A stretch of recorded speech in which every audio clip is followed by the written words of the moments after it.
당신의 인생에서 죽을 때까지 가장 중요한 관계는 바로 당신 자신과의 관계다. 미국 작가 피터 윌리엄스의 말입니다. 우리는 다른 사람들의 시선을 너무 많이 의식합니다. 무슨 행동을 하든지 다른 사람들이 나를 어떻게 볼까 하는 생각으로 자가 검열을 거치는 습관이 들어있습니다.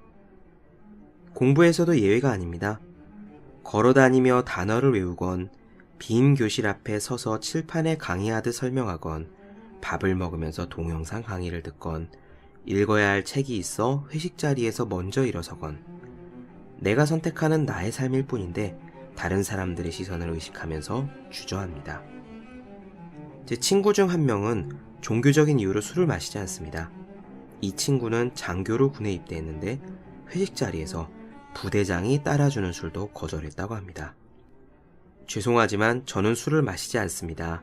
라고 말하는 순간 온 세상이 얼어붙는 느낌이었다고 합니다. 하지만 그 첫 순간이 절정이자 마지막이었습니다. 분명하게 아니요 라고 표시한 후에는 아무도 그에게 술을 강권하지 않았습니다. 나중에는 오히려 원칙을 지키는 용기 있는 사람이라고 좋은 평가까지 받았습니다. 여러분의 일과가, 여러분의 공부가, 여러분의 계획이 다른 사람들의 시선에 끌려다니는 것은 아닌지 생각해 볼까요? 인간관계는 물론 중요합니다. 행복의 큰 부분이 거기서 비롯됩니다. 하지만 가장 중요한 인간관계는 자기 자신과의 관계입니다. 자기 자신과 좋은 관계를 맺은 사람이라면 다른 사람들도 결국 좋아하기 마련입니다. 365 공부 비타민, 결국 중요한 것은 자기 자신과의 관계의 한 대목으로 시작합니다. 안녕하세요. 본격 공부 자극 팟캐스트 서울대는 어떻게 공부하는가 한재우입니다. 기업이나 학교의 면접 자리에서 흔히 나오는 질문입니다. 지금까지 당신이 겪은 가장 힘든 순간은 무엇이었습니까? 자기소개서의 작성 항목으로도 마찬가지입니다. 그들은 왜 이런 질문을 던지는 것일까요? 인재를 선발하는 데 있어 고난과 역경의 리스트를 들추어 보고자 하는 속뜻은 어디에 있을까요? 여러 가지 이유가 있겠지만 가장 중요한 포인트는 지원자의 복원력을 가늠하는 것입니다. 복원력 또는 회복 탄력성이라고도 하죠. 경영학에서 말하는 복원력이란 역경 속에서 스스로의 역량을 재창조하여 재도약을 이루어내는 능력을 말합니다. 한마디로 위기에 부딪혔을 때 그것을 딛고 일어나는 힘입니다. 기업에서 복원력이 뜨거운 키워드가 된 이유는 간단합니다. 지금은 불확실성의 시대죠. 경제 위기는 이제 일상입니다. 그래서 영리한 기업들은 어떤 수단을 다 쓰더라도 모든 위기를 완벽히 예측하는 것은 불가능하다는 사실을 깨달았습니다. 과거처럼 경우의 수를 모두 고려하여 대비 매뉴얼을 만드는 식으로는 경영 환경 변화에 적응할 수 없었던 것입니다. 그렇다면 해법은 한 가지입니다. 예상 밖의 어떤 위기에 부딪히더라도 어떻게든 그것을 극복해내는 창의적인 조직을 만드는 길이죠. 그래서 부각된 개념이 복원력입니다. 그리고 당연한 이야기지만 복원력이 있는 조직은 복원력이 있는 인재를 뽑는 데서 시작합니다. 이런 이유에서 당신이 겪은 가장 힘든 순간을 묻는 면접관은 그 고난 자체가 얼마나 드라마틱한지에는 관심이 없습니다. 물론 수많은 지원자의 고만고만한 어려움들 사이에서 화산 폭발이나 지진, 쓰나미처럼 커다란 재난의 경험이 인상적으로 들릴 수는 있겠습니다. 하지만 복원력의 관점에서 보면 고난의 규모가 득점 포인트로 직결되는 것은 아닙니다. 핵심은 무엇일까요? 그 고난을 어떻게 이겨내었는가입니다. 역경을 만났을 때 어떻게 스스로의 역량을 재창조함으로써 역경에서 벗어나게 되었는지 그 과정이 중요하다는 말입니다. 극단적으로 이야기해서요, 시간이 저절로 해결해 주었다던가 운이 좋아서 기적처럼 벗어난 것뿐이라면 설사 우리가 마리아나 해구에 3박 4일 동안 처박혔다가 살아난 스토리를 들려주더라도 면접관에게는 그다지 매력적이지 않을 수도 있다는 이야기입니다. 그런데 우리가 복원력이 있는 인재가 되어야 하는 이유는 비단 취업이나 대인 면접 때문이 아닙니다. 왜냐면요, 간단합니다. 복원력이 큰 사람이 성공할 가능성이 높기 때문입니다. 왜 그럴까요? 위기는 파도와 같습니다. 끊임없이 몰아칩니다. 그렇기 때문에 누구나 살면서 어떤 식으로든 위기를 겪습니다. 모든 사람들이 아무 문제 없는 순탄한 삶을 살기를 바라지만 정작 그 꿈을 이룬 아무 문제가 없는 사람은 이미 죽은 사람들 뿐입니다. 엄청나게 스펙이 좋고 자산이 많더라도 위기를 이겨내지 못한다면 어느 순간 소리 없이 사라질 수밖에 없습니다. 파도가 닿는 자리에 지은 모래성이나 마찬가지입니다. 그래서 결국 위기를 극복할 줄 아는 사람만이 성공에 닿을 수 있습니다. 바로 복원력이 중요한 이유입니다. 그렇다면 어떻게 해야 복원력을 기를 수 있을까요? 하버드 비즈니스 리뷰의 다이앤 쿠투 편집장은 왜 어떤 사람들은 역경을 만나고도 쓰러지지 않는가라는 의문을 품었습니다. 그리고 복원력의 비밀을 파고들어 복원력이 있는 사람들의 3가지 특징을 정리했습니다. 첫째, 그들은 자신 앞에 놓인 어려운 현실을 냉정하게 받아들였습니다. 복원력이 있는 사람들은 현실을 직시할 줄 알았습니다. 위기가 닥치면 위기를 위기라고 인식했습니다. 대책을 세우거나 노력을 기울이지도 않으면서 무조건 잘 될 거야 라고 중얼거리는 무모한 낙관주의자와는 거리가 멀었다는 이야기입니다. 그렇다고 모든 것을 비관적으로 보는 염세주의자였다던가 끊임없이 나는 왜 이렇게 불행할까 하고 투덜거리는 사람들은 아니었습니다. 현실은 현실대로, 가능성은 가능성대로 차갑게 응시하면서 자신이 해야 할 일에 역량을 집중했던 겁니다. 두 번째, 그들은 힘든 시기에서 의미를 찾았습니다. 복원력이 있는 사람들은 역경에 닥쳤을 때 역경 안에서 자신이 얻어야 할 무언가가 숨어 있다고 생각했습니다. 선물을 가지고 있지 않은 문제는 하나도 없다라든가 큰 성공이라는 열매는 큰 문제라는 포장지로 쌓여있기 때문에 많은 사람들이 종종 지나친다 라는 격언을 실제 삶에 적용할 줄 알았다는 이야기죠. 유태인 정신과 의사인 빅터 프랭클이 아우슈비츠 수용소의 경험을 토대로 의미 치료라는 획기적인 치료 기법을 개발한 것도 같은 맥락입니다. 삶에서 문제에 봉착했을 때 그 문제가 가진 의미를 찾아내고자 노력하면 반드시 그 문제를 극복할 힘이 생긴다는 것이 바로 의미치료의 핵심이죠. 세 번째, 그들은 손에 쥔 것들을 활용해서 쓸모있는 무언가를 만들어냈습니다. 복원력이 있는 사람들은 인류학자 레비스트로스가 브리콜라주라고 부르는 기술을 습득한 것처럼 보입니다. 브리콜라주란 적절한 도구나 재료가 없어도 주변의 것들을 활용해 문제에 대한 해결책을 어떻게든 고안해내는 기술을 말합니다. 그리고 브리콜라주를 하는 사람을 가리켜 브리콜레어라고 부릅니다. 빈털터리가 되자 낡은 자동차에 튀김솥을 싣고 전국을 떠돌며 치킨 레시피를 팔러 다닌 커널 샌더스, KFC 창립자죠. 브리콜레어의 좋은 예입니다. 복원력의 비밀을 3가지를 말씀드렸습니다. 첫째, 냉정한 현실 직시. 둘째, 의미의 창출. 셋째, 브리콜라주. 이 3가지 중에서 무엇이 가장 중요할까요? 아니, 질문을 바꿔보겠습니다. 이 3가지 중에서 어떤 것이 어려움에 처한 우리에게 당장 그리고 구체적인 도움을 줄 수 있을까요?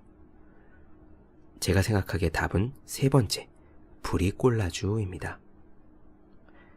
다이앤 쿠투가 하버드 비즈니스 리뷰에 기고한 글에서 브리콜라주에 대해 설명한 글을 잠시 읽어보겠습니다. 복원력의 세 번째 구성 요소는 수중에 있는 그 무엇을 활용해 무언가를 만들어내는 능력이다. 심리학자들은 프랑스 인류학자 클로드 레비 스트로스가 이 같은 기술을 브리꼴라주라고 부르기 시작하자 그대로 따라했다. 흥미롭게도 이 단어의 뿌리는 복원력의 개념과 밀접히 연관되어 있다. 이는 문자 그대로 다시 반등, 튀어오른다 라는 뜻이다. 현대적 의미에서 브리꼴라주는 적절한 도구나 재료 없이 문제에 대한 해결책을 즉석에서 고안하는 능력인 일종의 발명으로 정의된다. 브리꼴라주를 하는 사람, 즉 브리꼴레어는 언제나 집안 물건을 만지작거리며 라디오를 만들거나 자신의 차를 제 손으로 수리한다. 요컨대 그렇습니다. 브리꼴라주란 없으면 없는 대로 우리 속담처럼 이가 없으면 잇몸으로 무언가를 만들어내는 능력입니다. 역경이 무엇입니까? 지금까지 해온 방식으로 해결할 수 없는 심각한 문제가 역경입니다.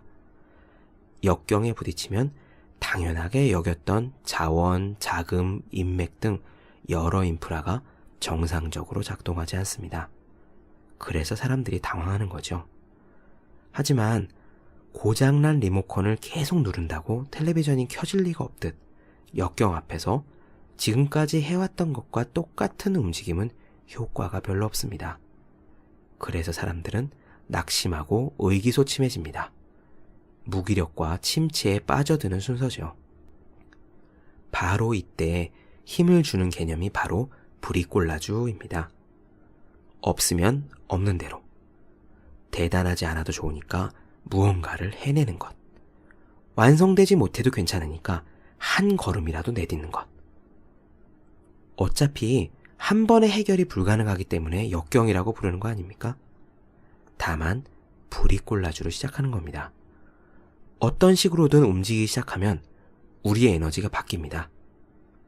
잘하면 일이 성사될 수도 있겠다는 느낌이 찾아옵니다. 운명의 바퀴가 방향을 바꾸는 지점입니다. 브리꼴라주로서 무언가를 해낸다고 당장 큰 이익은 없을지도 모릅니다. 하지만 우리의 생각, 할 수 있겠다는 자신감, 성공 경험을 통한 우리의 사고방식이 바뀌는 것. 그것이 브리꼴라주의 비밀입니다. 제가 알고 있는 가장 멋진 브리꼴라주 예는 일본의 수학자 히로나카 헤이스케가 학문의 즐거움에서 언급한 자기 아버지의 일화입니다. 히로나카 헤이스케의 아버지는 원래 도매상과 공장을 운영하는 사업가였습니다.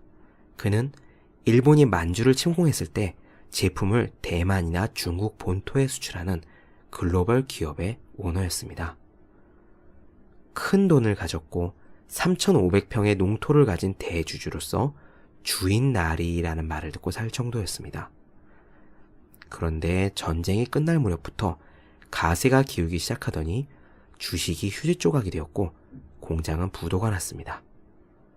전쟁 후에 인플레와 농지 개혁이 겹쳐 토지와 저택도 헐값에 팔아버리고 보잘것없는 조그만 집 한 채만 남게 되었습니다. 하루아침에 주인나리에서 실직자 신세가 된 겁니다. 이 드라마틱한 역경 앞에서 그는 어떻게 대처했을까요? 히로나카 헤이스케는 책에서 말합니다. 아버지는 그다지 당황하지 않고 그처럼 사방이 막힌 상태에서도 아버지 특유의 방식으로 대처하셨다. 행상을 시작하신 것이다. 전에는 걸치지 않던 허름한 옷을 입고 반찬도 형편없는 도시락을 싸들고 매일 아침 일찍 자전거에 직물을 싣고서 가까운 동네나 시골로 행상을 다녔다. 아버지는 태어나셨다. 이전과 다름없이 나를 보아라 하는 듯한 자신만만함을 보여주면서 생활력이 가득 찬 자세를 유지하셨다. 요컨대 헤이스케의 아버지는 큰 공장의 오너였다가 공장이 망하자마자 전혀 주눅들지 않고 다음날 아침부터 행상을 시작했다는 이야기입니다. 회사에서 쫓겨나고 시험에서 낙방하고 애인과 헤어지고 역경을 만난 사람들은 역경이 내지른 강펀치를 맞고 휘청거립니다.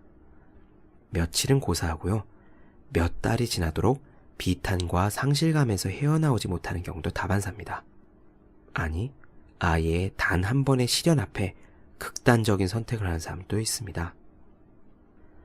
하지만 히로나카 히스케의 아버지는 시간을 헛되게 낭비하지 않았습니다. 상황이 바뀌자 바뀌면 바뀐 대로 손에 쥔 자전거와 집에 남아있는 1000쪼가리를 가지고 그대로 생업전선에 뛰어들었던 겁니다. 그가 다시 가게를 일으켜 결국 9회 말에 역전승을 거두었는지는 책에 나오지 않습니다.